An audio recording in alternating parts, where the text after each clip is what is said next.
오늘 함께 나눌 하나님의 말씀은요,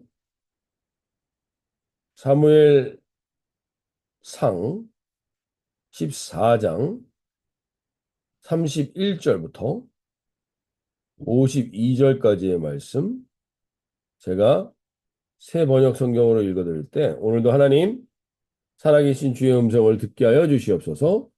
고백하며 나아가겠습니다.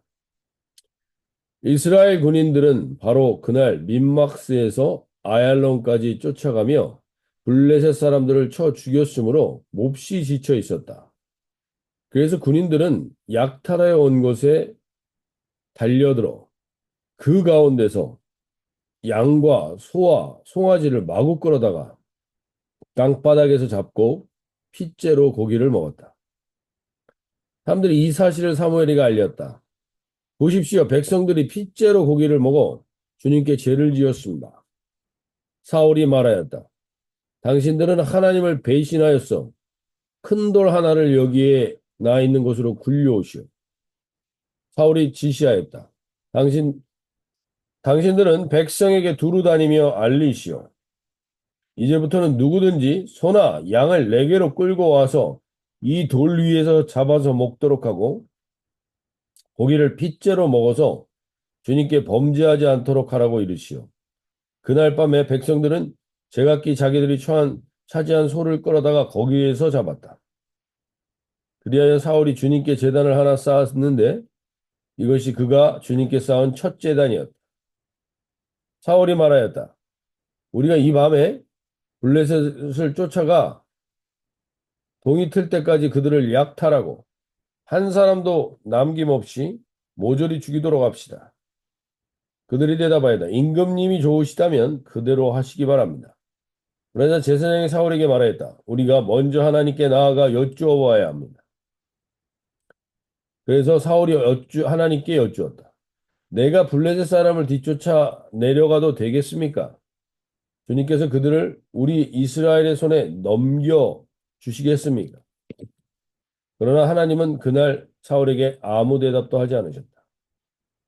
그러자 사울이 이렇게 말하였다.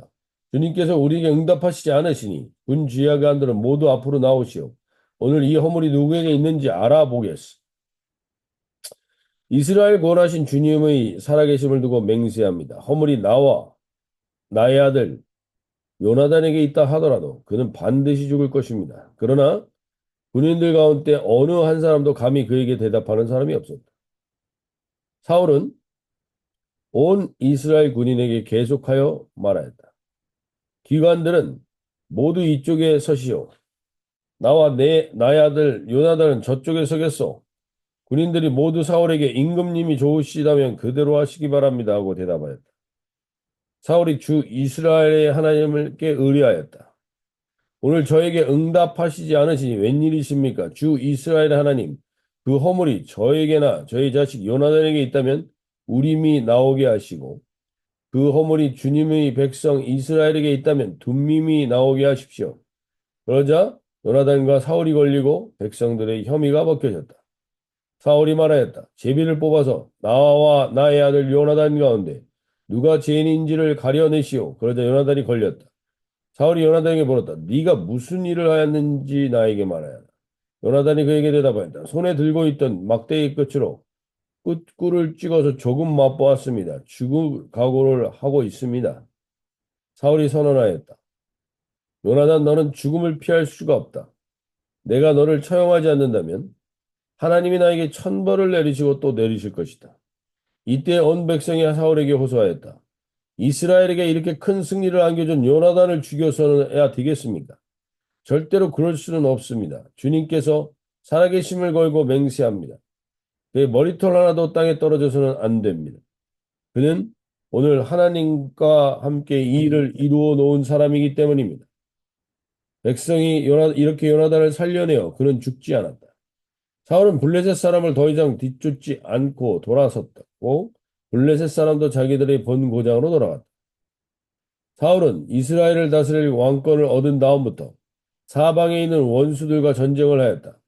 그는 모압과 암몬 자손과 에돔과 소바 왕들과 블레셋 사람들과 맞서 싸웠는데 어느 쪽으로 가서 싸우든지 늘 이겼다.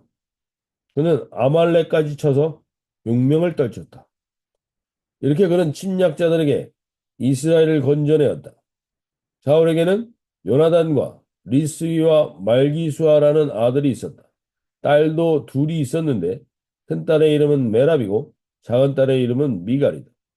사울의 아내 이름은 아히노암인데 아히마아스의 딸이다. 사울의 군사령관은 아브넬인데 사울의 숙부 넬의 아들이다. 사울의 아버지는 기스요 아브넬의 아버지는 넬인데 둘 다 아비엘의 아들이다. 사울은 일생 동안 블레셋 사람들과 치열하게 싸웠다. 그래서 사울은 용감한 사람이나 힘센 사람을 눈에 보이는 대로 자기에게로 불러들였다. 네, 우리가 지난주에 사울이 어,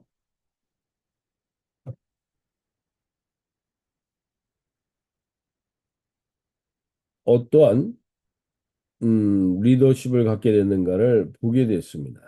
그는 싸워야 할 때는 싸우지 않고 있다가 누군가가 싸워서 승리한 것에 자기도 함께 끼고자 하는 공명심이 그에게 지배하는 왕이 되었습니다.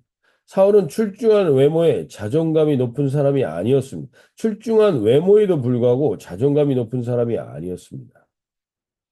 스스로 작게 여기고 있을 때 하나님이 주목하였습니다. 그런데 하나님은 그러한 사울에게 주목하셔서 그 사울을 왕으로 세우셨습니다. 그런데 어느 순간부터 왕으로서 누리게 되는 특권과 공명심에 사로잡히게 된 사울은 하나님을 주목하기보다는 왕이라는 타이틀에 매이게 됩니다. 결국 이 전쟁에도 자신은 하나님께 주목하기보다는 왕이라는 타이틀과 공명심에 주목하게 되면서 그는 종교적이고 자기 중심적으로 금식 명령을 하며 이 전쟁의 승리의 원인이 자기가 명령한 것 때문인 것처럼 가져오려고 합니다. 현실과 맞지 않는 종교적 명령은 결국 백성들을 어떻게 만드는가? 그것이 14장 32절, 33절입니다. 백성이 이에 탈취한 물건을 달려가서 양과 소와 송아지들을 끌어다가 그것을 땅에서 잡아 핏째 먹었더니 무리가 사울에게 전하이르되 보소서 백성이 고기를 핏째 먹어 여호와께 범죄하였나이다. 사울이 이르되 너희가 믿음이 없이 행하였도다. 이제 흠도를 내게로 불려오라. 결국 이들은 너무 허기가 진 상태가 돼버렸기 때문에 피가 빠져나갈 때까지 기다리질 못합니다. 고기를 잡아서 핏째 먹게 한 겁니다. 결국 지도자의 잘못된 종교적 열심으로 말미암아서 백성들은 범죄하게 된 것이죠. 사울은 이 잘못이 그러나 사울은 이 잘못이 자기에게서 기인된 것이라고 생각하지 않습니다. 그건 백성들의 연약함이라고 생각합니다. 그러면서 결국에는 그는 그들에게 자기가 자비를 베푸는 것처럼 돌을 가져다가 거기서 잡아 먹으라고 한 이후에 사울은 이제 하나님께 제단을 쌓는 일은 하는데 하나님께 자기가 움직일 거를 먼저 물어보고 행하지는 않습니다. 그리고 다시 한번 36절에서 이렇게 행동합니다. 사울이 이르되 우리가 밤에 골레셋 사람들을 추격하여 동틀 때까지 그들 중에서 탈취하고 한 사람도 남기지 말자.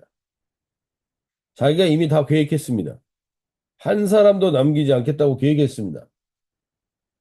그러고 나서 우리에게 이르되 왕께서 좋은 대로 하소서 할 때 제사장이 와서 하나님께 먼저 물어봐야 되지 않겠습니까? 라고 얘기합니다. 그래서 자기의 계획을 하나님께서 관철시켜 주기를 놓고 기도합니다. 사울이 하나님께 묻습니다. 그런데 하나님께서 대답하시지 않습니다. 우리가 무언가를 계획해 놓고 하나님이 이 뜻대로 해 주십시오. 우리가 무언가를 계획할 때 하나님께 기도하는 것은 좋은 겁니다. 그러나 하나님의 계획 안에서 내 계획이 있어야 되는데 내 계획이 있고 그것을 하나님이 이루어 달라고 하는 기도가 지금 사울에게는 있는 거죠. 이러한 기도에 하나님은 대체적으로 응답하시지 않습니다. 그래서 그 문제의 원인을 찾습니다. 누구에겐가 또 죄를 찾습니다. 문제가 풀리지 않으면 이들은 꼭 그 문제의 원인을 누군가의 문제에서 찾습니다. 이것이 이 잘못된 지도자가 행하게 되는 행동입니다.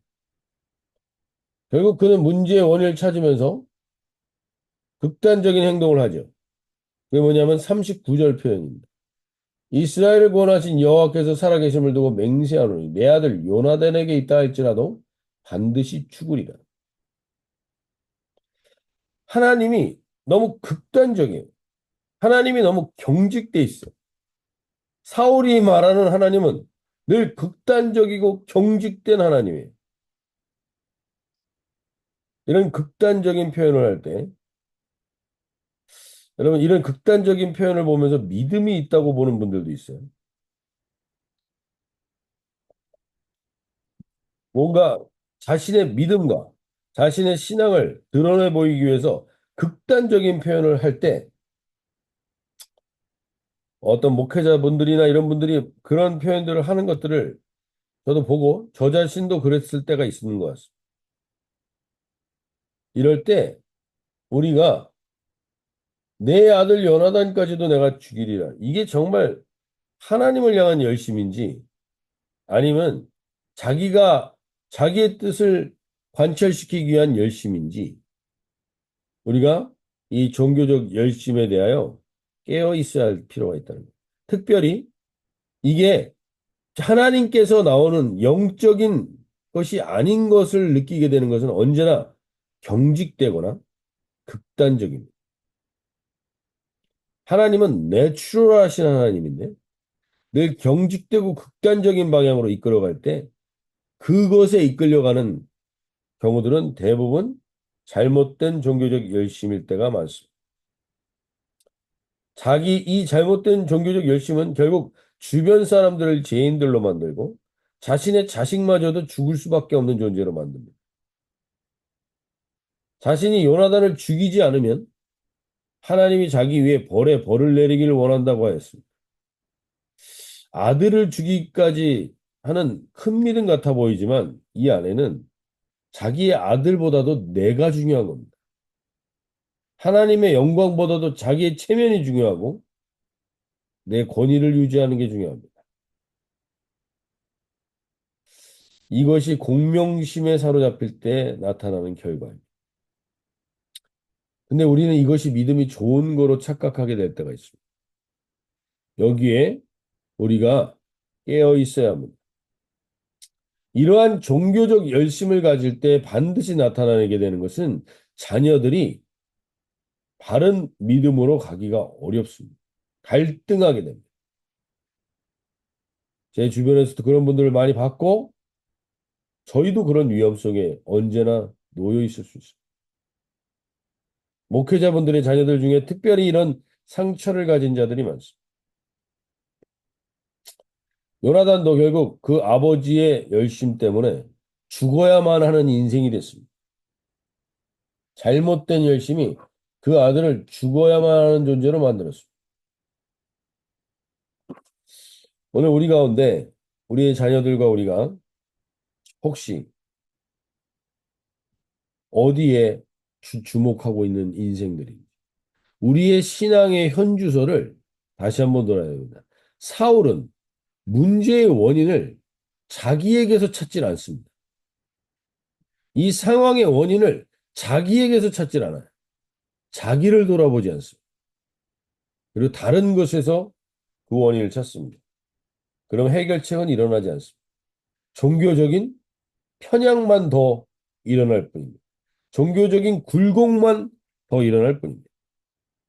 오늘 우리 교회도 우리 공동체도 다시 한번 깨워서 우리 안에 이러한 종교적 편향이 있다면 다시 한번 우리의 주변 자녀들과 우리가 이것들 때문에 갈등을 하고 있다면 내 자녀들과 이것들로 인하여 자녀들까지도 잘못된 신앙의 트라우마를 갖게 한다든지 이러한 부분들이 있다면 하나님 우리가 오늘 깨어서 바른 신앙의 초점을 갖게 해주십시오.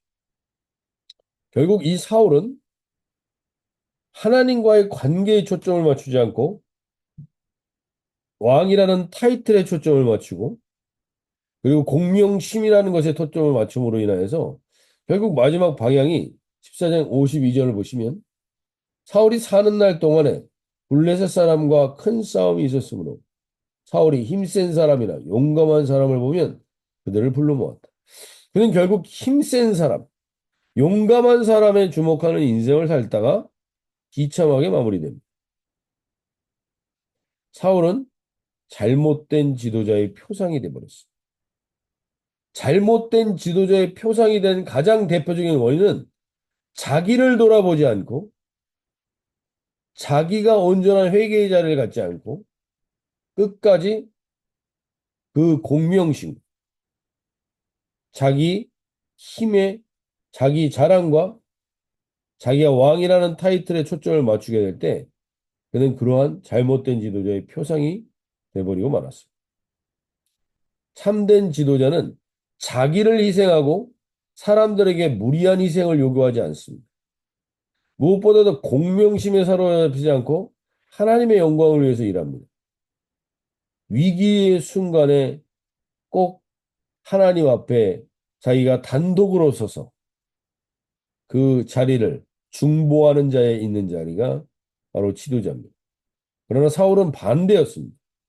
그는 위기의 순간에는 가만히 있고 일이 잘 되니까 앞장섭니다. 하나님의 영광보다는 자기 공명심과 왕이라는 타이틀에 매여 삽니다. 백성들을 사랑하지 않고 자기의 이름만을 사랑했습니다.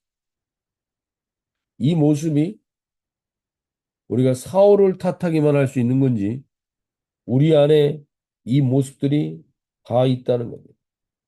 저도 이러한 실수들을 한 적이 있고 우리 가족들을 피곤하게 한 적이 있고 이 자기중심적 죄가 우리 가운데 다 들어있다는 사실을 돌아보아야 합니다. 그래서 하나님 이 땅 가운데는 참된 지도자가 예수님을 본으로 하지 않는 한 참된 지도자가 될 수가 없는 것입니다. 예수님은 단 한 번도 자기의 뜻대로 하신 게 없다고 했습니다. 아버지의 원대로 했다고 했습니다. 그리고 끝까지 가난하고 빚지고 원통하고 힘없고 연약한 자들에게 주목하시며 사셨습니다. 그리고 마지막까지도 끝까지 자기가 희생하는 자리를 피하지 않으시고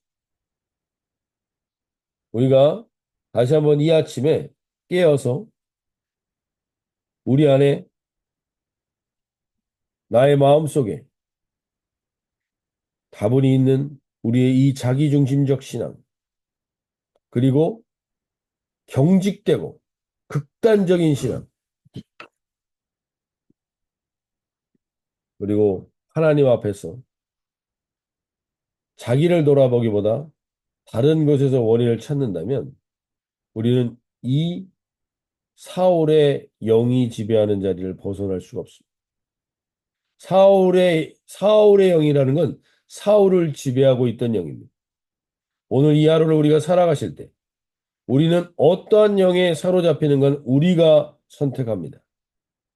오늘 내가 사울을 지배했던 영에 사로잡히며 살 것인지 오늘 예수님의 성령이 나를 지배하는 삶을 살 것인지 명확하게 분별하며 사심으로 인하여서 내 주변 사람들을 해치는 자가 아니라 내 주변 사람을 죄인으로 만드는 자가 아니라 내 주변 사람을 살리고 회복시키는 자들이 될 수 있기를 소원합니다. 오늘 영어 기도 제목에 이렇게 기도합니다.